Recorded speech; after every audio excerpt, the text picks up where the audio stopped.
राज्यपाल, मुख्यमंत्री, उपमुख्यमंत्री, खासदार, आमदार साहेब ही शेती आहुती मागते. कृपया पंचक्रोशीत पाणी द्या. मला सर्वांनी सुखदुःखात संकटात संघर्षात आधार दिला आहे, पण कोणाला एक पैशाचाही एक क्षणाचाही वेळ सुद्धा आधार मी करू शकत नाही.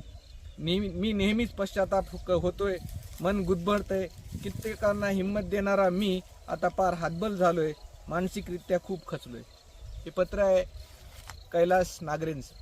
कैलास नागरेंनी होळीच्या दिवशी अतिशय निराश होऊन आत्महत्या केली.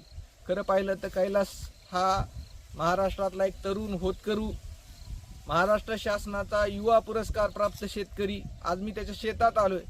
त्याच्या शेतामध्ये त्यांनी केलेले विविध प्रकारचे प्रयोग, म्हणजे राज्य शासन किंवा जे काही शेतीचे तज्ज्ञ सांगतात त्यातला एकही प्रयोग असा इथे नाही की इथे या कैलासच्या शेतात त्यांनी केलेला नाही. या कैलासच्या शेतामध्ये शेतीचे सगळे प्रयोग आहेत. सगळ्या पद्धतीच्या गोष्टी करूनही कैलास शेतीतून आपल्या स्वतःला उत्साह देऊ शकला नाही.